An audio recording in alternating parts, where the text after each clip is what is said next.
Imaginez que vos pires cauchemars deviennent réalité et que vous deviez visiter l'endroit le plus dangereux du monde. Pour beaucoup, il ressemblerait à ceci, une île entourée d'une mer immense sans possibilité de fuite et habitée par des centaines de milliers de serpents venimeux mortels.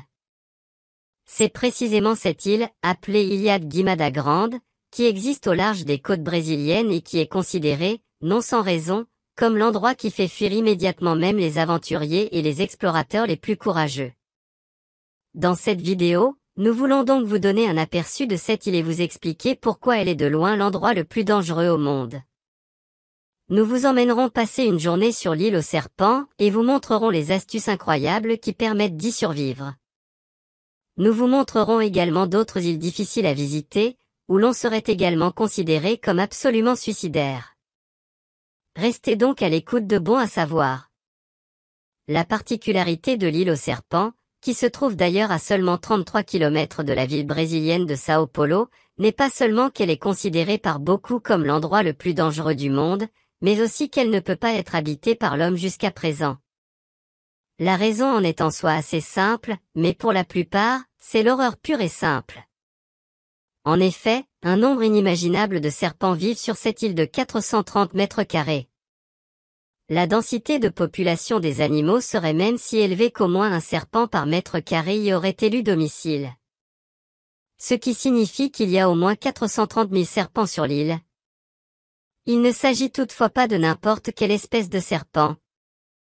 L'île est surtout dangereuse parce qu'elle abrite presque exclusivement la vipère dite de l'île, c'est-à-dire une espèce de vipère qui, à première vue, est relativement petite, mais qui, à deuxième vue, présente une caractéristique mortelle. Ce serpent, qui peut mesurer jusqu'à 1,2 mètre de long, est en effet considéré comme l'un des plus venimeux du monde, capable d'achever en quelques morsures n'importe quel être vivant de grande taille, et bien sûr aussi l'homme. Depuis des siècles, des mythes circulent sur le continent brésilien à propos de l'île aux serpents et jusqu'à présent, personne n'a osé s'y installer plus de quelques jours. Malgré tout, il existe quelques témoignages de personnes sur ce qu'est réellement la vie sur l'île des serpents. Ainsi, en février 2019, 6 pêcheurs se sont retrouvés en détresse avec leur petit bateau et se sont retrouvés coincés à quelques centaines de mètres seulement de l'île aux serpents. Les pêcheurs avaient certes déjà entendu dire qu'il s'agissait probablement du pire endroit au monde. Mais 4 d'entre eux, affamés, ont tout de même nagé vers le rivage, tandis que 2 ont préféré mourir sur le bateau plutôt que de mettre un pied sur l'île. Les 4 téméraires ont ensuite passé 3 jours sur l'île avant d'être sauvés par un bateau qui passait par là par hasard. Durant cette période, ils ont lutté quotidiennement pour leur survie et ont essayé de toute leur force de rester à l'écart des serpents. Ils ont vite compris que le seul endroit à peu près sûr sur l'île était la plage. En effet, comme les vipères préfèrent se déplacer dans la forêt tropicale humide, elles s'approchent rarement de la plage de sable chaud. Mais comme je trouve aussi des fruits comestibles et d'autres animaux à chasser dans la forêt, c'était un peu à cheval sur le fil du rasoir pour les échouer de survivre ici. La morsure d'une loutre insulaire peut en effet avoir des conséquences désastreuses. Avant de mourir, on passe en effet par une période de souffrance extrêmement longue, au cours de laquelle le corps gonfle et se vide lentement mais sûrement de tout liquide. Ce n'est qu'après plusieurs jours de souffrance que le corps abandonne et que la personne mordue meurt misérablement. Une journée sur l'île aux serpents est donc une lutte incessante pour la survie, au cours de laquelle on ne peut se permettre aucune inattention, raison pour laquelle seules 3 sortes de personnes fréquentent encore ce lieu. Il s'agit d'une part des chercheurs, qui prennent surtout des photos depuis les airs, et d'autre part des soldats, qui doivent changer l'ampoule du phare de l'île une fois par an. Cependant, même avec le meilleur équipement militaire, c'est un travail absolument délicat. Au cours des dernières décennies, de nombreux soldats sont morts lors de ce voyage, c'est pourquoi seuls les plus courageux osent travailler ici aujourd'hui. Enfin, il y a un 3e groupe qui s'y arrête de temps en temps. Comme l'île de la Vipère Lance ne vit qu'ici, elle est une destination attrayante pour les trafiquants de reptiles. Ceux-ci risquent leur vie pour capturer illégalement l'un des serpents et le vendre sur le marché noir pour un montant pouvant atteindre 30 000 $. Mais dans l'ensemble, cela représente aussi un risque gigantesque, raison pour laquelle l'île aux serpents est contournée de plusieurs kilomètres, même par les grands paquebots de marchandises. Il n'y a donc guère d'autre endroit qui soit aussi redoutable que l'île du Serpent au Brésil. Pourtant, à proprement parler, il en existe une sur Terre. Une poignée d'autres îles sont presque encore plus dangereuses que l'île au Serpent, et les gens les craignent pour de toutes autres raisons.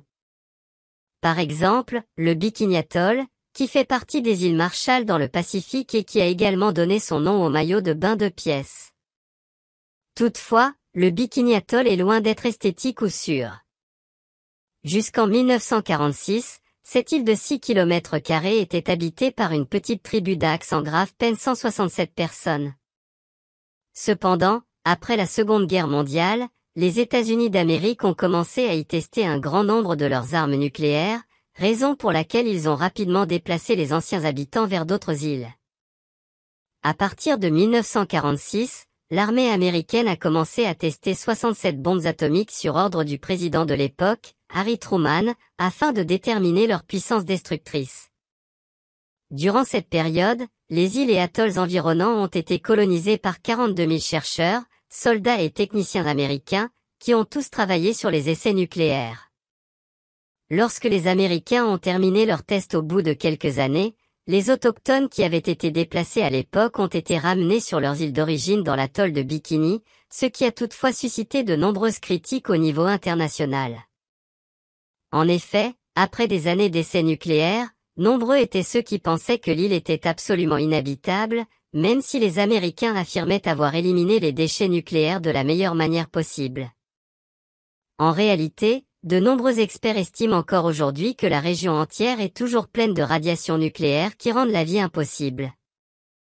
Bien qu'une douzaine d'habitants vivent actuellement sur l'île, il est déconseillé partout dans le monde de visiter cet endroit. On suppose en effet que le rayonnement radioactif est toujours présent et qu'il constitue toujours une menace pour toutes les personnes, les animaux et les plantes qui y vivent. Il n'est pas certain que cela change un jour. Mais il existe une autre île que l'on pourrait tout à fait qualifier d'île la plus dangereuse du monde. Il s'agit de l'île de Poveglia. La minuscule île italienne de Poveglia se trouve à 5 km à peine de Venise et semble à première vue être un bout de terre tout à fait normal et peu spectaculaire. Mais en réalité, l'île de Poveglia a une histoire qui glace le sang de beaucoup et qui en fait encore aujourd'hui l'un des endroits les plus dangereux du monde. Jusqu'au XVIe siècle, l'île était en effet un endroit tout à fait normal, jusqu'à ce que toute l'Europe soit frappée par un événement qui a changé le continent à jamais, à savoir la peste. La peste fut l'une des pires maladies de l'histoire de l'humanité et frappa particulièrement l'Italie. Comme on ne savait pas à l'époque quoi faire de tous ces malades incurables, les gouverneurs de Venise ont imaginé une solution malsaine pour enrayer la peste. Ils ont envoyé des centaines de bateaux remplis de malades sur la petite île pour les laisser succomber à leurs souffrances. Il en résulta non seulement d'innombrables restes humains, mais aussi des maladies qui se transmirent aux oiseaux locaux, aux insectes et même à la terre dans le sol. Ce n'est que plusieurs siècles plus tard, en 1922, que l'île fut à nouveau colonisée pour une courte période afin d'y mener des expériences controversées sur des personnes prétendument folles. Mais comme la plupart d'entre elles sont mortes, beaucoup considèrent encore aujourd'hui l'île comme maudite, car les esprits des morts sont censés y résider encore. Enfin, et ce n'est pas le moins important, il y a une île qui est toujours habitée par des humains.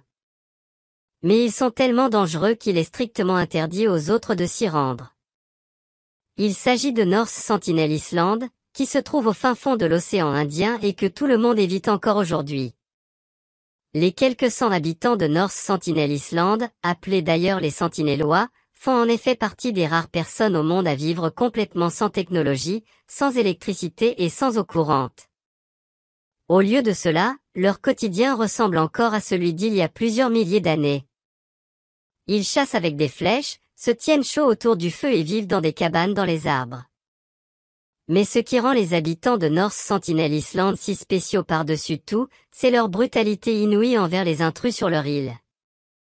Il y a de nombreuses années, le gouvernement indien a donc promulgué une loi interdisant à toute personne de s'approcher de l'île.